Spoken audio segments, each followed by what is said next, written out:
जय गुरु all of you. पिछले video में हमने जो कुछ भी देखा था वो बेसिक था, लेकिन अब हम जो देखने जा रहे हैं वो चैप्टर वाइज रहेगा।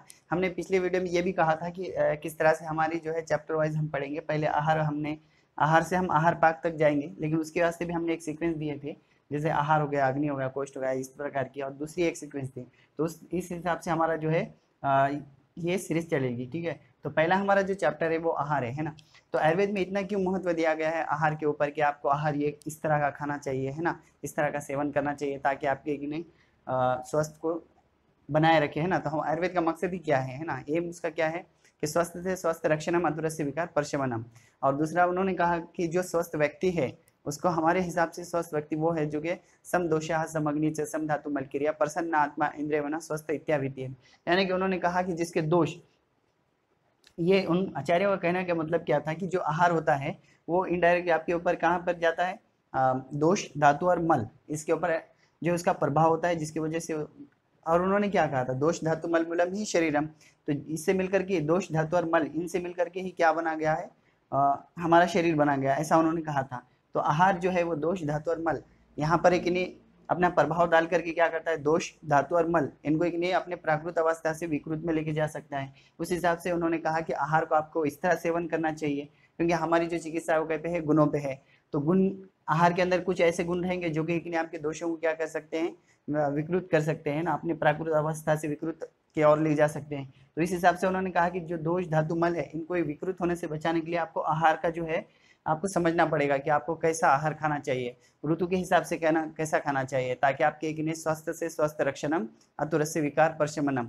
ये हमने जो कहा कि स्वस्थ व्यक्ति को स्वस्थ रखा जाए और विकार ग्रस्त जो हो गया है उसके विकार को दूर किया जाए। तो इस हिसाब से उन्होंने कहा कि आहार को जो है ना हम जिस तरीके से बताएंगे आपको उसी तरीके से खाना है, ताकि आप जो है स्वस्थ रहे, है ना।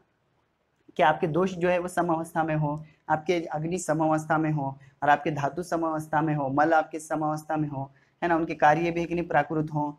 फिर उन्होंने कहा कि आपके आत्मा इंद्रिय और मन ये भी कैसे होना चाहिए, प्रसन्न होना चाहिए। तो उसके लिए जो है हम आहार जैसे हमने बताया वैसे ही आपको सेवन करना चाहिए। तो इसलिए उन्होंने कहा था। तो अब आचार्य द्वारा आप आहार किसे कहेंगे, है ना। तो उन्होंने कहा कि आहार्यते गलात अधा नियते इति आहारः, आहार्यते गलात अधा नियते इति आहार, कि उन्होंने कहा कि जो चीज आपके गले के नीचे उतरती है वही क्या है, आहार है ना। तो उन्होंने कहा कि ये आहार जो होता है, उन्होंने कहा ये आहार ही क्या है, अन्न है ना। आहार क्या है, अन्न है। यानी कि उन्होंने कहा था कि जो चीज आपके गले के नीचे उतरती वही आहार है ना। उन्होंने कहा कि ये क्या हो गया, अन्न हो गया। और उन्होंने कहा कि अन्न को उन्होंने प्राण माना, है ना। जिस तरह के उन्होंने कहा कि अन्न क्या होता है, प्राण होता है। तो आप जो है क्या कर रहे हैं, बाह्य रूप से जो भी आप सेवन कर रहे हैं, है ना, आहार को आप जो भी बाह्य रूप से सेवन कर रहे हैं वो एक्चुअल में क्या है, प्राण है, ऐसा उन्होंने कहा गया कि। और फिर उन्होंने कहा कि देखो आपको क्या करना है, आपके जो है ना शरीर, इंद्रिय, शरीर इंद्रिय आत्मा और एक नहीं मन, इनको इनका जो है आपको एक नहीं, एक तो आपका एक नहीं इसका रक्षण करना होता है, ठीक है। उन्होंने कहा कि इसको तो आपको एक नहीं इसका रक्षण प्लस आपको इसको एक नहीं पोषण भी करना पड़ेगा, रक्षण और पोषण करना होगा। तो ये कैसा हो गया, तो शरीर इंद्रिय आत्मा और मन, इनका जो है शरीर इंद्रिय सत्व आत्मा ऐसा कहा गया था ना। तो मतलब इन्होंने कहा कि शरीर इंद्रिय आत्मा और मन इनका रक्षण और पोषण आपको जो है अन्न के द्वारा मिलेगा। और अन्न ही क्या है, प्राण है। तो प्राण से आपकी क्या हो रही है, रक्षा। उन्होंने कहा कि शरीर इंद्रिय आत्मा और मन, एक तो इनकी रक्षा भी हो रही है और दूसरा इनका पोषण भी हो रहा है, इस तरह का उन्होंने कहा था। तो ये अन्न प्राण है, ये उन्होंने कहा कि इसका महत्व हो गया। अन्न का महत्व क्या है, क्योंकि वो प्राण है। और उन कार्य क्या है, कार्य में उन्होंने कहा कि एक तो ये कि नहीं शरीर इंद्रिय आत्मा और मन इनका रक्षण करता है और उनका पोषण करता है, ये हो गया उसके लिए उसका कार्य है। फिर उन्होंने फिर हम देखेंगे कि किस तरह से एक दोष धातु मल मूलम ही शरीरम कहा गया था, है ना। तो हमने पिछले बेसिक वीडियो में हमने इस बात को दोहराया था कि जो दोष होते हैं, है ना, उन्होंने कहा तो मानसिक दोष और एक नहीं शारीरिक दोष। तो जब आपका आहार सही होगा, आहार सही होगा तो वो क्या करेंगे, मन के ऊपर प्रभाव नहीं डालेंगे, जिसकी वजह से एक सत्व तो गुण हो गया, रज और तम जो है वो अपने प्राकृत अवस्था में रहेंगे, जिसकी वजह से फिर आपके एक शारीरिक जो दोष है, यानी कि वात पित्त कफ, ये भी अपने कैसे रहेंगे, फिर प्राकृत अवस्था में रहेंगे, यानी कि ये करेंगे। इसलिए इस तरह के उन्होंने कहा कि आहार का जो है आपको सेवन भी जिस तरह से आयुर्वेद में है उसी तरह से आपको करना चाहिए।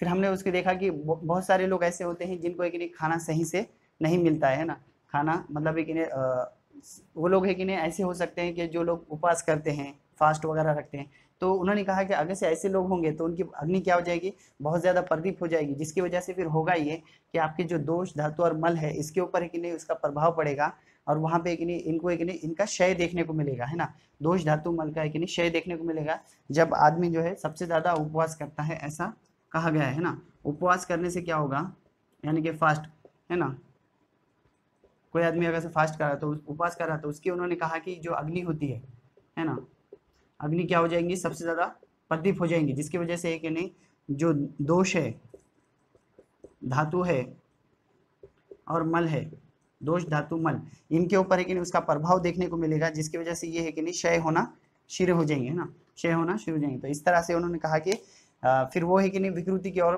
बढ़ेंगे। तो उन्होंने कहा कि आपका जो आहार है उसको ही कि नहीं उसकी सही मात्रा होना चाहिए, है ना, एक आहार पचने के बाद ही दूसरे आहार को लेना चाहिए, इस तरीके से उन्होंने जो है कुछ नियम बताए, है ना। तो अभी हमको क्या देखना है कि उन्होंने जैसा कहा था कि स्वस्थ व्यक्ति किसे कहेंगे, तो समदोषा सम अग्नि सम धातु मल क्रिया प्रसन्न आत्मा इंद्रियमना, यानी कि उन्होंने कहा कि आपके दोष जो है ना, दोष, फिर उन्होंने कहा कि अग्नि और अग्नि समदोषा सम अग्नि सम धातु धातु और मल और एक आत्मा इंद्रिय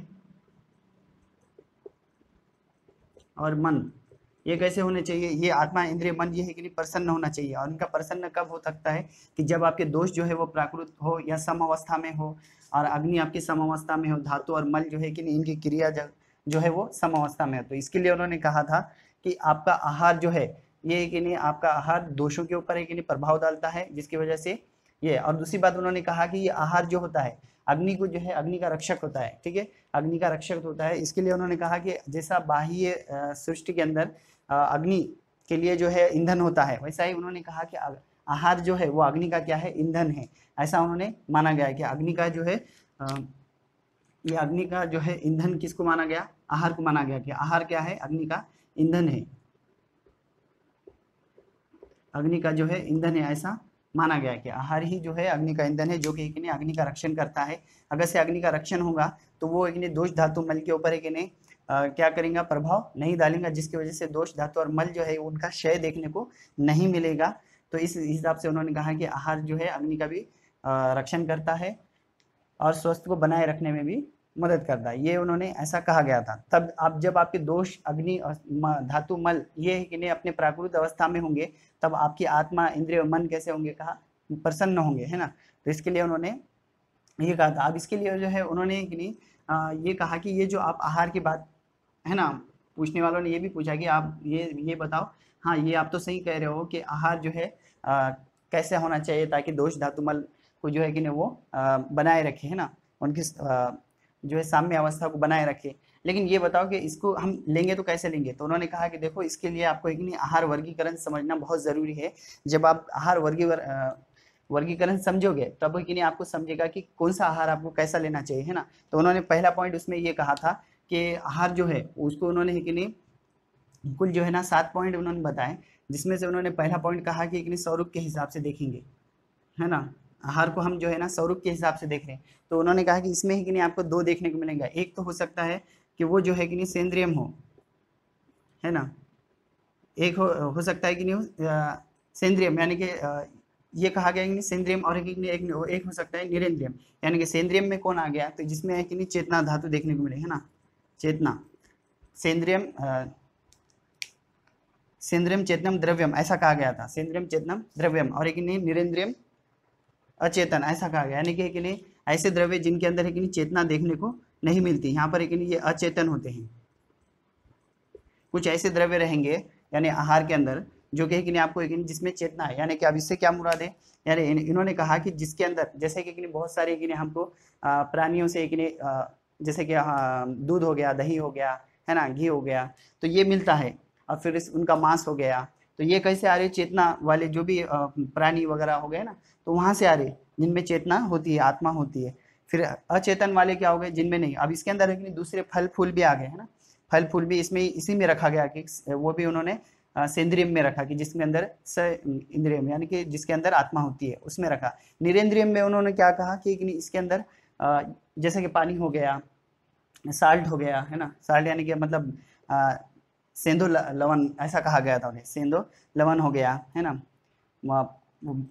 आप हो गया यानी कि जल हो गया, जल हो गया, सेंधो नमक हो गया। फिर उसके बाद एक ने खनिज, खनिज कहते हैं कि नहीं मिनरल्स वगैरह को, कि उन्होंने कहा कि इसमें जैसे कि एक तो उन्होंने कहा कि जल हो गया, इसमें जल आ गया।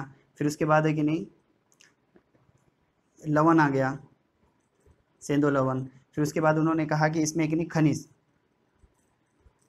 खनिज कहते हैं कि नहीं अपने मिनरल्स को। तो ये इस तरह का कि नहीं उन्होंने अचेतन में रखा।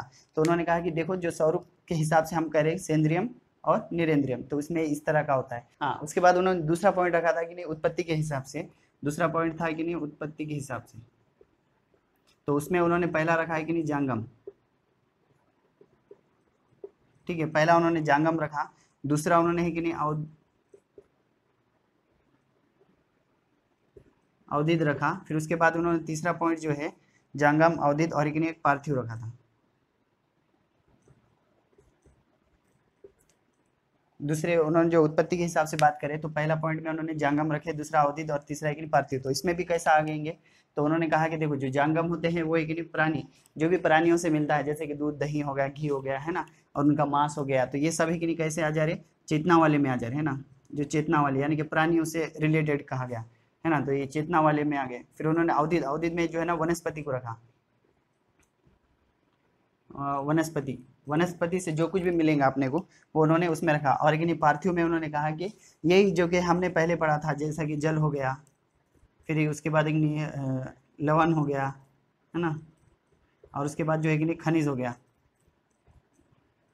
ठीक है, तो इस तरह का उन्होंने जो है ना ये हमको उत्पत्ति के हिसाब से बताया कि किस तरह से जो है द्रव्य हो सकते हैं जो कि आपको सेवन करना है ना। तो पहला तो उन्होंने कहा कि जांगल हो गया, वनस्पति हो, तो ये इस तरह का कहा गया था। फिर उसके बाद उन्होंने जो है तीसरा पॉइंट हमको बताया।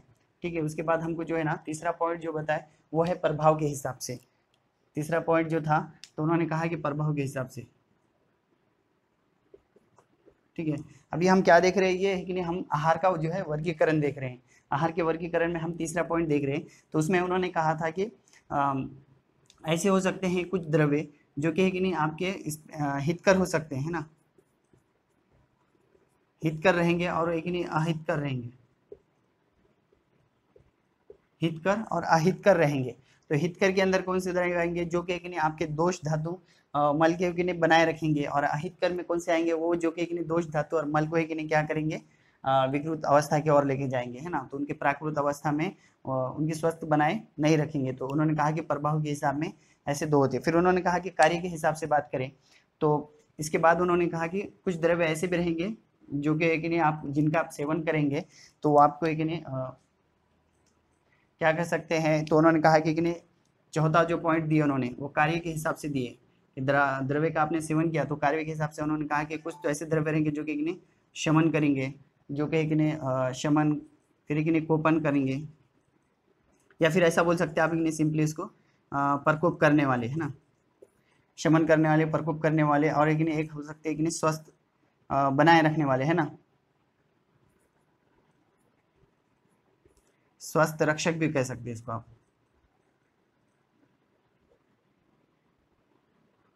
स्वस्थ कोई कि नहीं रक्षण, रक्षण करने वाले, स्वस्थ का जो है कि नहीं रक्षण करते हो, है ना। तो इस तरह के तीन बताए उन्होंने। सिंपल ऐसा समझो कि पहला है कि नहीं उन्होंने क्या कहा था, शमनम कोपनम स्वस्थ हितम द्रव्य मिति त्रिधा, यानी कि नहीं कुछ द्रव्य ऐसे होंगे जो कि नहीं शमन करेंगे, यानी कि प्रकोप जो दोष हो चुके हैं, जो दोष प्रकोप हो चुके हैं उनका क्या करेंगे ये लोग सेवन करेंगे, ऐसे आप उनका अगर से सेवन करें तो। दूसरा है कि नहीं प्रकोप की बात करें उन्होंने, तो कुछ द्रव्य ऐसे होंगे जिनका आप सेवन करने के बाद क्या होंगे दोषों को प्रकोप कर देंगे, है ना। फिर प्रकोप करना यानी क्या है बढ़ा देना, जिसकी वजह से एक विकृति उत्पन्न होती है, व्याधि उत्पन्न होती है। फिर उन्होंने कहा कि कुछ द्रव्य ऐसे होंगे जिनका आप सेवन करें तो एक स्वस्थ रहेंगे, तो उन्होंने कहा कि ये भी इसमें हम बता रहे हैं। तो इस तरह के उन्होंने जो है ना कार्य के हिसाब से ये बताए थे। अभी जो हमको देखना है वो कौन सा है, उपयोग वाला देखना है ना। उपयोग वाला एक पॉइंट हमारा जो है वो है ये है अभी अभी जो देखना है उपयोग का। तो उपयोग के हिसाब से उन्होंने क्या कहा, उपयोग के हिसाब से जो है कि नहीं उन्होंने जो है चार द्रव्य मतलब चार तरीके से बताया कि पहला उन्होंने कहा कि नहीं पेय ऐसे द्रव्य रहेंगे जो कि नहीं आपको आप उनका कि नहीं मतलब सेवन करेंगे, यानी कि द्रव पदार्थ रहेंगे जिसको आप है कि नहीं डायरेक्ट पी सकते हैं। दूसरा है कि नहीं लेह है, उसके बाद उन्होंने कहा था कि नहीं लेह लेह यानी कि क्या हो गया, यानी कि जो द्रव्य आप है कि नहीं उसको चाट करके, जैसे कि शहद हो गया है ना, बहुत सारे और भी दीगर पदार्थ हो गए जो कि नहीं आप क्या करते हैं चाट करके खाते हैं जुबान से। उसके बाद एक नहीं पेय यानी कि डायरेक्ट आप पी सकते हैं उसको, है ना। फिर उसके बाद एक उन्होंने तीसरा जो पॉइंट रखा पेय लेह भोज्य भोज्य, यानी ऐसे द्रव्य जिनका आप है कि नहीं क्या करते हैं चबा करके खाते हैं। लेकिन उसके अंदर उन्होंने कहा कि इसके अंदर जो है सारे के सारे कैसे रहेंगे, मृदु द्रव्य रहेंगे। यहाँ पे जितने भी द्रव्य आएंगे जिनको आप है कि नहीं चबा करके खा रहे हैं, लेकिन वो कौन से द्रव्य रहेंगे, मृदु रहेंगे। उसके बाद जो है चौथा पॉइंट जो था वो है कि नहीं भक्ष्य हो गया। उसके बाद उसमें उन्होंने क्या कहा उसको चौथा जो बताए कि ऐसे द्रव्य रहेंगे जो कि है कि नहीं आप उसको है कि नहीं चबा कर नोच कर खाएंगे, लेकिन वो कैसे रहेंगे, कठिन रहेंगे। उसके लिए कठिन, उन्होंने कहा कि सारे कठिन जो द्रव्य रहेंगे वो एक नहीं भक्ष्य में आ जाएंगे। तो भोज्य ऐसे द्रव्य जिनके अंदर एक नहीं मधुर आ रहे हैं, और भक्ष्य यानी कि जिसके अंदर कठिन द्रव्य सारे के सारे आ रहे हैं। ये इतना उन्होंने बताया था। अब उसके बाद हम देखेंगे रस के हिसाब से, कि रस के हिसाब से उन्होंने कैसा है कि नहीं वर्गीकरण करे, है ना। अब ये सब हम क्या देख रहे हैं, आहार का वर्गीकरण देख रहे हैं कि उन्होंने किस तरीके से बताया। अब ये कि नहीं छठा जो पॉइंट हमारा है वो है हमारा रस के हिसाब से, है ना। छठा जो है वो रस के हिसाब से। हमने बेसिक लेक्चर में इस बात को एक नहीं दोहराया था कि देखो 6 रस होते हैं, है ना। तो और ऐसा है कि नहीं आहार भी आप ऐसा खाओ जिसके अंदर कि नहीं 6 रस जो है ना युक्त तो वो द्रव्य होने चाहिए। उससे है कि नहीं आपको क्या होगा, उन्होंने कहा कि नहीं वो आपके लिए बेटर है ना। फिर उन्होंने अब हमने पढ़ा था ना, मधुर हो गया, अम्ल हो गया, मधुर अम्ल लवण, और एक नहीं कटु तिक्त और ये कषाय, ठीक है। तो इस तरह के कि नहीं 6 रस उन्होंने बताए थे। फिर तो उन्होंने क्या कहा, उन्होंने कहा कि नहीं कुछ द्रव्य ऐसे रहेंगे जिसके अंदर मधुर सबसे ज्यादा देखने को मिलेगा, है ना, मीठे रहेंगे वो। फिर ऐसे कुछ द्रव्य रहेंगे जो कि एक नहीं अम्ल रहेंगे, है ना, तो यानी कि एक नहीं इमली हो गया वगैरह। फिर उसके बाद एक नहीं लवण वाले, यानी ऐसे कुछ द्रव्य रहेंगे जो कि खारे रहेंगे। फिर मधुर अम्ल लवण। अब ये कटु है, कटु यानी कि क्या हो गया, देखो कटु एक नहीं यहाँ पर एक नहीं थोड़ा सा चेंज है, मतलब कटु यानी कि तेज होते हैं, है ना। जो भी तीखे पदार्थ वाले जो भी रहेंगे, मिर्ची होगी वगैरह, तो ये सब इसमें आते हैं ना। कटु तिक्त, तिक्त यानी कि क्या हो जाते हैं, कड़ू पदार्थ, यानी कि जिनका एक नहीं जो टेस्ट है वो अपने लिए जो है ना कड़ू लगता है, ठीक है। तो ऐसे पदार्थ। फिर कि नहीं कषाय, ऐसे कुछ द्रव्य रहेंगे जिसके अंदर कषाय रस सबसे ज्यादा देखने को, कषाय यानी कि एक नहीं टूरट होता है, ठीक है। तो यहाँ तक अभी एक नहीं हमने ये भी पढ़ा था कि जैसा उन्होंने कहा तत्रधा मारुतम घनंती त्रयस्तिक्तादे कफम कषाय तिक्त मधुरा पित्तम नवे तो कुर्वते, यानी कि एक नहीं वही बात जो हमने दोहराई थी कि एक नहीं देखो ये तीन का है कि नहीं अगर से आप सेवन करोगे, मतलब ये तीन द्रव्य में से किसी भी एक रस का है कि नहीं आप सेवन करेंगे तो ये वात का क्या करेंगे, शमन करेंगे, है ना, वात को है कि नहीं कम करेंगे।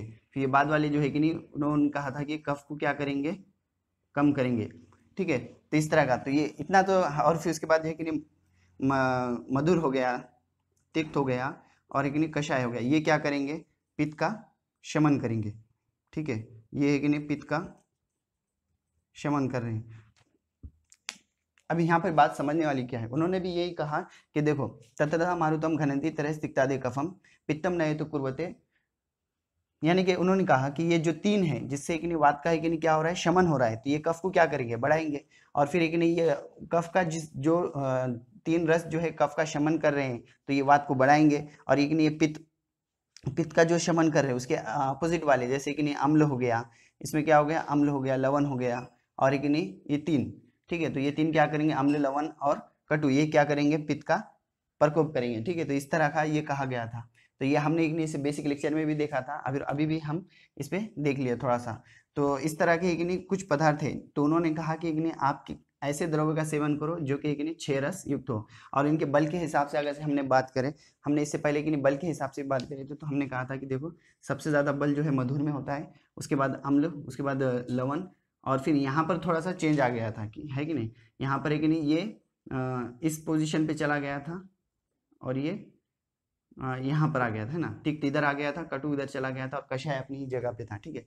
तो इस हिसाब से हमने कहा था। फिर उसके बाद हमने कि नहीं ऋतु के हिसाब से भी बात करे थे। तो पहले जो ये होते हैं जैसे कि नहीं मधुर हो गया, अम्ल, लवण, और एक नहीं कटु, तिक्त, कषाय, ठीक है। तो ये पहले जो है कि नहीं ये कई के लिए है, आदान काल के लिए है, जहां पर एक नहीं मनुष्य का बल क्या होता है, कम होता है। फिर उसके ये मतलब सॉरी हाँ हमने एक नहीं ऐसा पढ़ा था कि एक नहीं शिशिर हो गया, शिशिर हो गया, उसके बाद एक नहीं वसंत हो गया, शिशिर वसंत ग्रीष्म, वर्षा शरद और हेमंत। हेमंत, तो इसमें हमने क्या कहा था कि ये जो तीन पहले होते हैं ये आदान काल के लिए रहते हैं ना, आदान काल के, और उसके बाद वाले जो है वर्षा शरद और हेमंत, इसको यहाँ पर लिखेंगे यहाँ पे। तो कि नहीं ऐसा समझो, ये वर्षा वर्षा शरद हेमंत ये कैसे है, ये विसर्ग है ना, जहाँ पर एक नहीं मनुष्य का बल क्या होता है सबसे ज्यादा देखने को मिलता है। यहाँ पर एक नहीं मनुष्य का बल जो होता है, मनुष्य बल जो है ना वो उत्तम होता है, ठीक है। यहाँ पे सबसे ज्यादा देखने को मिलता है कौन से, वर्षा शरद और हेमंत में, ठीक है। तो इस तरह का उन्होंने कहा कि मनुष्य का बल यहाँ पे सबसे ज्यादा देखने को मिलता है। उस हिसाब से हमने ये भी पढ़ा था कि नहीं किस तरह से जो है ना, जैसा शिशिर में है कि नहीं,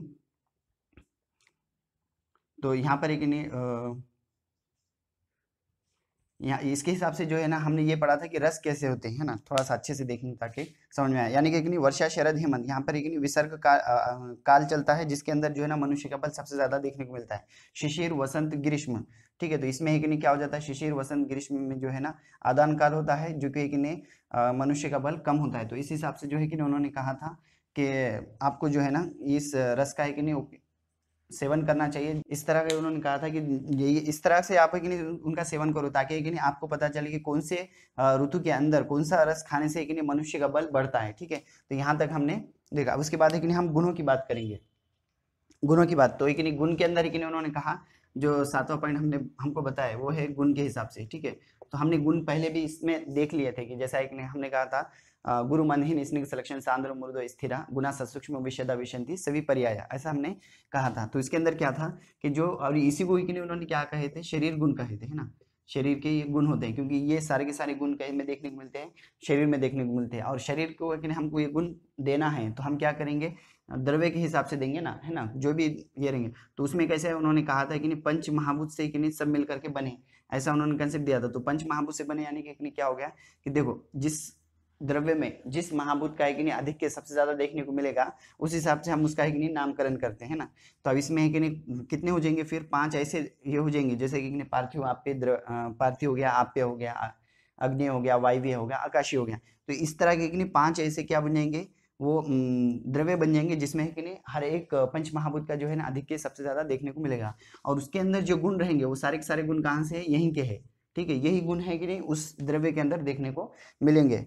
तो इसलिए उन्होंने कहा कि ये जो गुण है ये शरीर के गुण है, ठीक है। इसके ये शरीर में भी देखने को मिलेंगे। और शरीर को हम गुण कैसे देते हैं, तो इस तरीके से, यानी कि नहीं हम क्या करते हैं, जो भी एक नहीं द्रव्य है उसका सेवन करते हैं ना, तो उसमें हो सकता है वो एक नहीं पांच, क्योंकि सर्वद्रव्यम पंचभौतिकम अस्मिन् अर्थे ऐसा कहा गया है। तो उस हिसाब से जो है ना उसके अंदर वो गुण देखने को मिलेंगे। अब तो हम ये देखेंगे कि गुण के हिसाब से कैसा है। तो पहला क्या हो गया, गुरु हो गया, है ना, गुरु गुण, गुरु मंद हिम, हिम यानी कि शीत हो गया, है ना, गुरु मंद हिम स्निग्ध, उसके बाद सिलेक्शन। अब इसका अपोजिट क्या हो गया, लघु हो गया, है ना। इसका अपोजिट मंद है तो यानी कि तीक्ष्ण हो गया। और उसके बाद नहीं इसका क्या है, शीत है तो उष्ण हो गया। और इसका अपोजिट क्या रहेगा, स्निग्ध है तो क्या होगा, रोक्ष होगा, विपरीत वाले। तो इसका सिलेक्शन है तो क्या होगा, खर होगा। फिर उसके बाद नहीं गुरु मनहीन स्निग्ध सिलेक्शन सांद्र मृदु और विशद, और यहाँ पे एक नहीं पिच नहीं विशद सूक्ष्म, ठीक है। इस तरह तो अब इसका सांद्र है यानी कि क्या होगा, इसका द्रव अपोजिट में, ये गुरु है तो क्या होगा, कठिन होगा। फिर उसके बाद नहीं ये विशद है तो पिछिला जाएगा।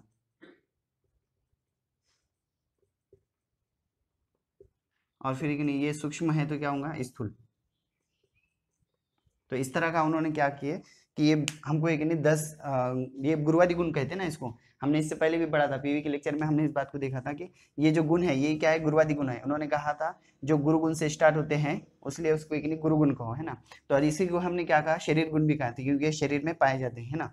तो इसमें एक नहीं गुरु हो गया, मंद हो गया, स्निग्ध हो गया, गुरु मंद, ये हिम, हिम यानी कि शीत को ही कहते हैं, है ना। गुरु मंद हिम स्निग्ध सलक्षण सांद्र मृदो और ये विशद सूक्ष्म, ये यानी कि 20। तो उन्होंने कहा था उसके अपोजिट 10, है ना। तो फिर वो बन जाते हैं टोटल 20 गुण, है ना। तो इस तरीके से यानी कि ऐसे द्रव्य जिनके अंदर एक गुरु और लघु देखने को सबसे ज्यादा, यानी कि उन्होंने क्या कहा था, गुरु गुण यानी कि क्या होते हैं, जो कि क्या करते हैं, ब्रोहन करने में कार्य करते हैं ना। द्रव्य से यस्य द्रव्य से ब्रोहने शक्ति स गुरु, ऐसा कहा गया था। लंघने लघु, यानी कि ऐसे जब आप उसको आगे और डीप स्टडी करेंगे तब आपको और भी समझेगा कि कैसा, यानी कि गुरु गुण इतना समझो अभी, गुरु गुण जो होते हैं वो ब्रोहन करने का काम करते हैं, लघु गुण जो है कि नहीं वो क्या करते हैं, लंघन का काम करते हैं। तो इस तरह का उन्होंने क्या किए थे, आगे और भी अच्छे से, लेकिन फिलहाल में यहाँ पे हमको जो इतना ही बताया कि ऐसे हो सकते हैं कि जो आप आहार सेवन कर रहे हैं तो उसमें ये गुण हो सकते हैं ना। तो इस तरह के गुण वाले का आपको सेवन करना है। अब इसको समझने के वास्ते हमको एक नहीं, क्योंकि अब ये सारे के सारे कैसे शरीर के गुण हैं, लेकिन ये कहीं में मिलेंगे, तो हम जो द्रव्य जिसका हम एक क्या करेंगे, सेवन करेंगे, तो उसमें है कि नहीं हमको ये पाए जाएंगे। तो उसमें पहला है, जैसा कि हमने कहा था कि सर्वद्रव्यम पंचभौतिकम अस्मिन् रहते, तो सारे के सारे जो है पंच महाभूत से मिलकर के बने हुए हैं। तो पहला हो सकता है कि नहीं ऐसे द्रव्य हो जिनके अंदर जो है ना पृथ्वी महाभूत का जो है ना अधिक के सबसे ज्यादा देखने को मिलता हो, है ना। तो इसलिए कि नहीं उसका नाम क्या देंगे, पार्थिव द्रव्य। तो पहला क्या होगा, पार्थिव द्रव्य। ये पार्थिव द्रव्य ऐसे द्रव्य जिनके अंदर जो है कि नहीं पृथ्वी महाभूत जो है कि नहीं सबसे ज्यादा देखने को मिलता है। तो उसकी वजह से क्या हो जाता है, पृथ्वी महाभूत सबसे ज्यादा है, ठीक है। तो इसलिए कि नहीं उसका नाम क्या पड़ गया, पार्थिव। तो उसके अंदर कौन कौन से आएंगे, तो उन्होंने कहा है कि नहीं जैसा कि नहीं तत्र स्थूल सांद्र मन स्थिर गुरु कठिन। फिर उसके बाद एक क्योंकि पार्थिव है तो इसलिए क्या है उसके अंदर गंध बहुलम ईषद कषाय प्रायशो मधुरम इति पार्थिवम, ऐसा उन्होंने कहा था। जिसके अंदर उन्होंने क्या कहा था, तत्र स्थूल हो गया, स्थूल सांद्र मंद, स्थूल सांद्र मंद, स्थिर हो गया, उसके बाद गुरु, स्थिर गुरु कठिन, स्थिर गुरु कठिन, स्थूल सांद्र मन, स्थूल सांद्र मन स्थिर गुरु कठिन। और एक ये इसके अंदर क्योंकि ये पार्थिव है इसलिए कि गंध बहुलम, गंध क्या होंगी, गंध गुण जो है कि इसमें सबसे ज्यादा देखने को मिला, गंध बहुलम यानी कि गंध हो गया। फिर उसके बाद ईषद कषाय, मैंने ईषद यानी कि किसको कहते हैं, जो कि कम होता है ना, ईषद कषाय यानी कि इसमें जो रस है, उन्होंने कहा इसमें जो रस है वो सबसे कम जो है कि नहीं वो कषाय होता है, कषाय सबसे कम देखने को मिलता है, जबकि कि नहीं ये कम होता है, जबकि कि नहीं सबसे ज्यादा कौन सा है, मधुर रस, ठीक है। तो जो मधुर रस सबसे ज्यादा देखने को मिलता है, इसी को क्या कहते हैं, इति पार्थिवम, यानी कि यही है पार्थिव, यानी कि जिसके अंदर कि स्थूल सांद्र मंद स्थिर गुरु कठिन और गंध इतने गुण देखने को मिलते हैं। ऐसे द्रव्य जिनके अंदर स्थूल सांद्र मन स्थिर गुरु कठिन और गंध देखने को मिलता है, और जिनके अंदर जो रस होता है वो कषाय होता है, और मतलब रस जो है कि कम कम मात्रा में जो देखने को मिलता है वो है कि नहीं क्या होता है, कषाय होता है। लेकिन सबसे ज्यादा जो देखने को मिलता है वो मधुर होता है, और जिनका है कि विपाक जो है ना गुरु होता है। तो इस तरह का वो आगे का है, लेकिन इतना समझो अभी कि रस जो है उसके अंदर सबसे ज्यादा कौन सा देखने को मिलता है, मधुर रस सबसे ज्यादा देखने को मिलता है। तो ऐसे द्रव्य को हम क्या कहेंगे, पार्थिव द्रव्य कहेंगे, है ना। तो उन्होंने ऐसा यहाँ पर बताया था। अभी हमको एक नहीं, फिर उसके बाद हम दूसरे इस पे जाएंगे, मतलब है कि नहीं अभी पार्थिव देख लिए, फिर आप्य द्रव्य, यानी कि ऐसे द्रव्य जिनके अंदर जो है ना जल महाभूत का जो है अधिक के सबसे ज्यादा देखने को मिलता है। ऐसे द्रव्य जिनके अंदर जल महाभूत का अधिक के सबसे ज्यादा देखने को मिलता है क्या कहलाते हैं, आप्य द्रव्य कहलाते हैं ना। तो उसमें उन्होंने क्या कहा, तो उन्होंने कहा देखो शीतस्ति में स्निग्ध मन सांद्र गुरु, शीतस्ति में स्निग्ध मन सांद्र मृदो पिछिलम, है ना, मृदो पिछिलम। अब क्योंकि आप पे है इसलिए कि क्या होगा उसमें रस बहुलम ईषद कषाय अम्ल लवणम और मधुर रस प्रायम आप्यम, ऐसा कहा गया था। यानी कि इसके अंदर उन्होंने क्या कहा, ऐसे द्रव्य यानी कि आप्य द्रव्य, आप्य जो है जिसके अंदर एक जल महाभूत क्या हो जाता है सबसे ज्यादा देखने को मिलता है ना, जल महाभूत सबसे ज्यादा होता है, तो ऐसे द्रव्य को हम क्या कहेंगे, आप्य द्रव्य कहेंगे, है ना। तो उसमें उन्होंने क्या कहा, तो जिसके अंदर एक शीत हो गया, स्निग्ध हो गया, शीत हो गया, स्निग्ध हो गया, शीतस्निग्ध में स्निग्ध, मंद, सांद्र, उसके बाद मृदो, पिच्छिलम, पिच्छिल गुण देखने को मिलता है। और उसके बाद क्योंकि ये आप पे है इसलिए कि इसमें क्या देखने को मिलेगा, रस रस गुण जो है ना सबसे ज्यादा देखने को मिलेगा, है ना। ये रस गुण जो है ना देखने को मिलेगा, रस गुण उसमें देखने को मिलेगा। और ईषद जो है उन्होंने क्या कहा था, रस की बात करें अगस्त से, तो इसमें कौन सा रस सबसे कम देखने को मिलेगा, उन्होंने कहा है कि नहीं, कषाय हो गया, अम्ल हो गया और लवण हो गया, ये है कि नहीं सबसे कम देखने को मिलेगा। जबकि है कि नहीं उन्होंने कहा कि मधुर जो है, मधुर रस जो है ना ये सबसे ज्यादा देखने को मिलता है। तो ऐसे द्रव्य जिनके अंदर जो है ना आप पे यानी कि जल महाभूत सबसे ज्यादा देखने को मिलता है, तो उन्होंने कहा कि नहीं वो है कि नहीं शीत हो गया, उसके अंदर है कि नहीं शीत, स्निग्ध, मंद, सांद्र, मृदो, पिच्छिल और रसगुण, ये सबसे ज्यादा देखने को मिलेंगे, ऐसे गुण उसके अंदर पाए जाएंगे। और उसके अलावा उन्होंने कहा कि रस के बारे में कहा कि उसमें एक नहीं कषाय, अम्ल, लवण, ये है कि नहीं सबसे कम देखने को मिलेगा। जबकि एक नहीं मधुर रस, प्रायम, आप्यम इति कहा था, मधुर रस प्रायम, यानी कि एक नहीं मधुर रस सबसे ज्यादा देखने को मिलेगा। ठीक है, तो यहाँ तक हमने देख लिया।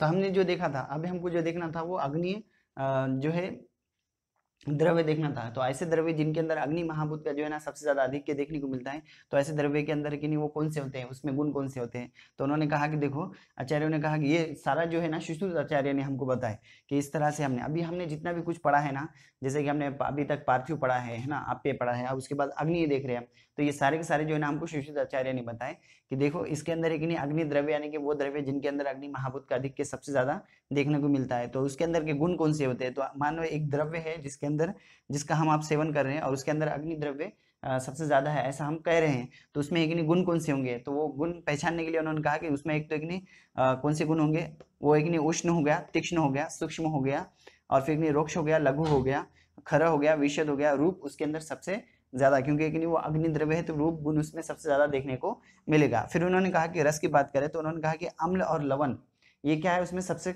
कम देखने को मिला है ना, ईषद, अम्ल, लवणम, और एक नहीं कटुरस, प्रायम, कटुरस जो है कि नहीं सबसे ज्यादा देखने को मिलेगा। तो ये है कि नहीं लवण ये क्या होंगे सबसे कम देखने को मिलेंगे, जबकि ये सबसे ज्यादा देखने को मिलेंगे, है ना। तो ये सबसे कम और एक नहीं सबसे ज्यादा। तो यहाँ तक हमने इसको समझा था। अब उसके बाद हमारी जो दूसरा जो है उसमें कौन सा आएगा, वायवीय द्रव्य, ऐसे द्रव्य जिनमें वायु महाभूत का जो है ना अधिक के सबसे ज्यादा देखने को मिलता है, तो हम उसको क्या कहेंगे, वायवीय द्रव्य। तो उसके अंदर उन्होंने कहा था कि देखो अभी चौथा देख रहे हैं हम, है ना,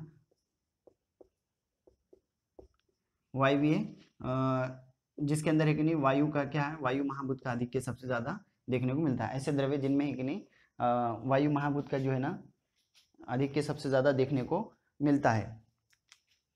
तो इसमें है कि नहीं क्या कहा उन्होंने, देखो पहला तो है कि नहीं वो है कि नहीं सूक्ष्म होंगे, है ना, सूक्ष्म, रोक्ष, सूक्ष्म, रोक्ष, लघु, फिर कहा गया कि नहीं शिशिर, शिशिर से मुराद उन्होंने कि नहीं यहाँ पर जो है ना शीत गुण को कंसीडर करें, है ना, सूक्ष्म, रोक्ष, लघु, शिशिर। फिर उन्होंने उसके अंदर क्योंकि इसके अंदर कैसे होते हैं दूसरा, यानी शिशिर से उन्होंने क्या करे शीत गुण को लिए, ठीक है, शीत गुण को बताए। फिर उन्होंने कहा कि नहीं लघु, विशद,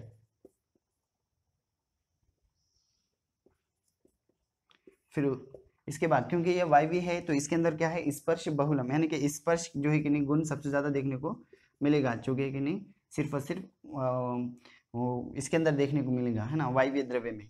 तो इसमें एक नहीं स्पर्श गुण जो है इसमें देखने को मिलता है। फिर उसके बाद इन्होंने कहा था कि इसके अंदर जो है ईषद, यानी कि ईषद का मतलब क्या होगा कि सबसे कम रस कौन सा देखने को मिलेगा।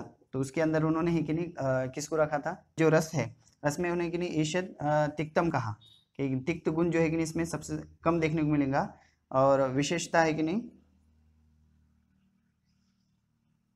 कषाय जो है सबसे ज्यादा देखने को मिलेगा, ऐसा कहा था, कषाय रस जो है ना सबसे ज्यादा देखने को मिलेगा। जबकि कि नहीं तिक्त गुण जो है ना, तिक्त यानी क्या होता है, तिक्त यानी कि एक नहीं कड़ू गुण जो है ना ये सबसे कम, जबकि एक नहीं कषाय यानी कि एक नहीं जो ये होता है टूरट जिसको हम कहेंगे वो सबसे ज़्यादा देखने को मिलेगा, उसको एक नहीं वायवीय द्रव्य कहेंगे, ऐसा हम उन्होंने कहा। अब उसके बाद हमारा जो एक लास्ट बच गया है वो है आकाशीय द्रव्य, वो देखेंगे हम। तो ऐसे द्रव्य जिनके अंदर आकाश महाभूत का है कि नहीं आधिक्य सबसे ज्यादा देखने को मिलता है, तो उसको हम क्या कहेंगे, आकाशीय द्रव्य कहेंगे। अब पांचवा जो था वो आकाशीय द्रव्य, जिसके अंदर एक नहीं आकाश का जो है ना आधिक्य सबसे ज्यादा देखने को, आकाश महाभूत जो है ना सबसे ज्यादा जिसमें देखने को मिलता है। तो उसने उन्होंने क्या कहा, तो उन्होंने कहा देखो सलेक्शन सूक्ष्म मुर्दो, सलेक्शन सूक्ष्म मुर्दो, सलेक्शन सूक्ष्म मुर्दो वैवाई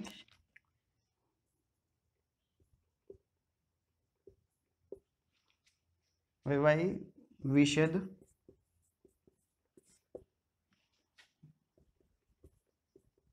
विविक्तम,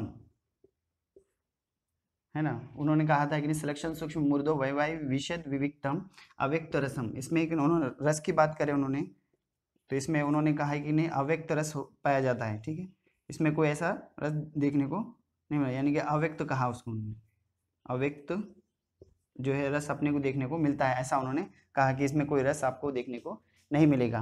फिर उसके बाद है कि नहीं ये इतने जिसके अंदर कि नहीं ये सारे जो है गुण देखने को मिलेंगे, जिसमें सलेक्शन हो गया, सूक्ष्म हो गया, मुर्दो हो गया, वैवाही हो गया, विशद हो गया, विविक्तम, ठीक है। तो ये जितने इसके अंदर देखने को मिलेंगे, है ना, एक दूसरे से दूर करने वाले विविक्तम यानी, तो ये देखने को मिलेंगे, तो उसको एक आकाशीय द्रव्य उन्होंने ऐसा कहा था। तो अभी हमने जो है ना सारे जो है ना वर्गीकरण हमने अच्छे से पढ़ा है, जिसको जिसके अंदर हमने कि नहीं पार्थिव द्रव्य के अंदर के गुण भी देख लिए, ठीक है। तो अब ये है कि नहीं इतने द्रव्य का जब आप सेवन करोगे तो ये है कि नहीं क्या करेंगे, अपने शरीर के ऊपर उसका प्रभाव डालेंगे। अगर से आपने कि नहीं पार्थिव द्रव्य का ये करे तो उसमें कि नहीं जैसे हमने कहा था उसके गुरु गुण हो गया, है ना, लघु गुण हो गया, तो ये क्या करेंगे उसके अंदर का है कि नहीं वो अपने दोषों के ऊपर, जैसे कि नहीं दोष के हिसाब से हम बात करेंगे तो हमारे शरीर के अंदर जो है ना 3 दोष है, उसके गुण बताए गए ना, शरीर के अंदर क्या है 3 दोष है, ऐसा हमने माना है कि उसके अंदर भी कि नहीं ये जैसे कि नहीं वात हो गया, ठीक है। तो पहला क्या हो गया वात, वात के लिए क्या कहा, तत्र रुक्ष, तत्र रुक्ष लघु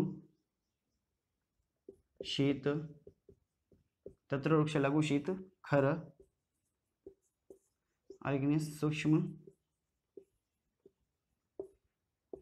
चल, एक इसमें चल गुण देखने को मिलता है, ठीक है। तो इतने है कि नहीं हमने देखे, तो उसमें उसमें उन्होंने कहा कि नहीं जैसे अब ऐसे द्रव्य का आपने सेवन किया जिसके अंदर है कि नहीं रोक्ष गुण, मतलब कि नहीं वात अगर से बढ़ गया तो क्या हो, रोक्ष रोक्ष गुण क्या हो गया इसका बढ़ गया होगा, है ना, या फिर उसके अंदर हल्कापना आ गया यानी कि लघुता बढ़ गई, तो हमने उसको ऐसे द्रव्य देंगे जिसके अंदर गुरु गुण होंगे, जिसकी वजह से क्या हो जाएगा, वात का क्या हो जाएगा वहां पर फिर शमन हो जाएगा। तो इस तरह से कि नहीं हमारी जो है चिकित्सा चलती है। अब जैसा शीत गुण बढ़ गया अगर से, है ना, तो अगर से शीत गुण बढ़ गया तो हम क्या करेंगे, ऐसे द्रव्य देंगे जिसके कि नहीं उसके अपोजिट गुण वाले होंगे, यानी कि विपरीत गुण वाले, यानी कि हम उसको क्या देंगे, उष्ण जो भी कि नहीं गुण वाले द्रव्य रहेंगे उसको हम देंगे, ताकि कि नहीं क्या होगा, शीत का अपोजिट रहेगा, जिसकी वजह से कि नहीं वृद्धि समान सर्वंशम विपरीत विपर्य, ऐसा कहा गया था ना।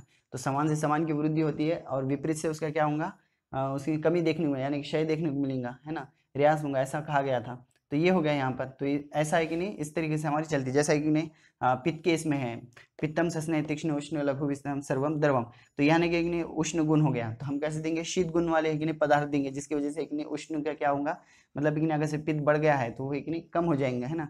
तो ऐसा फिर कि नहीं कफ के इसमें स्निग्ध शीतो गुरु मन संरक्षण मुतुसन स्थिर कफ, यानी कि नहीं स्निग्ध गुण बढ़ गया तो हम कैसे देंगे, रुक्ष वाले कि नहीं द्रव्य देंगे, जिसकी वजह से कि नहीं वायव्य द्रव्य देंगे, जिसकी वजह से क्या हो जाएगा वो उसका शमन हो गया। तो इस तरीके से हमारी जो है ना ये चिकित्सा चलती है। अगर से अपने आहार सही मात्रा में और सही जैसे कि नहीं आचार्यों ने बताया कि नहीं किस ऋतु के हिसाब से कैसा खाना चाहिए, है ना, तो वो इस हिसाब से अगर से आपने सेवन किया तो आपके कि नहीं जो दोष धातु और मल है वो कैसे रहेंगे, यानी कि आपके दोष सही रहे तो धातु और मल जो कि नहीं दुष्य है वो क्या रहेंगे, सही अपने प्राकृत अवस्था में रहेंगे, साम्य अवस्था में। लेकिन दोष अगर कि नहीं बिगड़ गए, है ना, दोष यानी कि क्या होता है, जब अपने प्राकृत अवस्था में रहते हैं तो शरीर का धारण करते हैं, लेकिन जब अपने प्राकृत अवस्था से हट जाते हैं तो फिर वो क्या है, दोष कहलाता है, दुष्यंती थी दोष, ऐसा कहा गया था कि फिर एक वो धातु और एक मल को क्या करते हैं, दूषित करते हैं, फिर वहां से एक व्याधि की उत्पत्ति होती है। तो इस तरह की जो है ये कंसेप्ट थे जो कि हमने आहार वर्गीकरण के द्वारा जो है समझने की कोशिश करें, है ना। इसके बाद वाले जितने भी रहेंगे हम उसको नेक्स्ट लेक्चर में कंप्लीट करने की कोशिश करेंगे। इसके बाद का जो भी जैसे कि किस तरह से खाना चाहिए आहार, फिर आहार के नियम वगैरह वो थोड़े से हैं जो कि हम नेक्स्ट लेक्चर में उसको कंप्लीट करेंगे।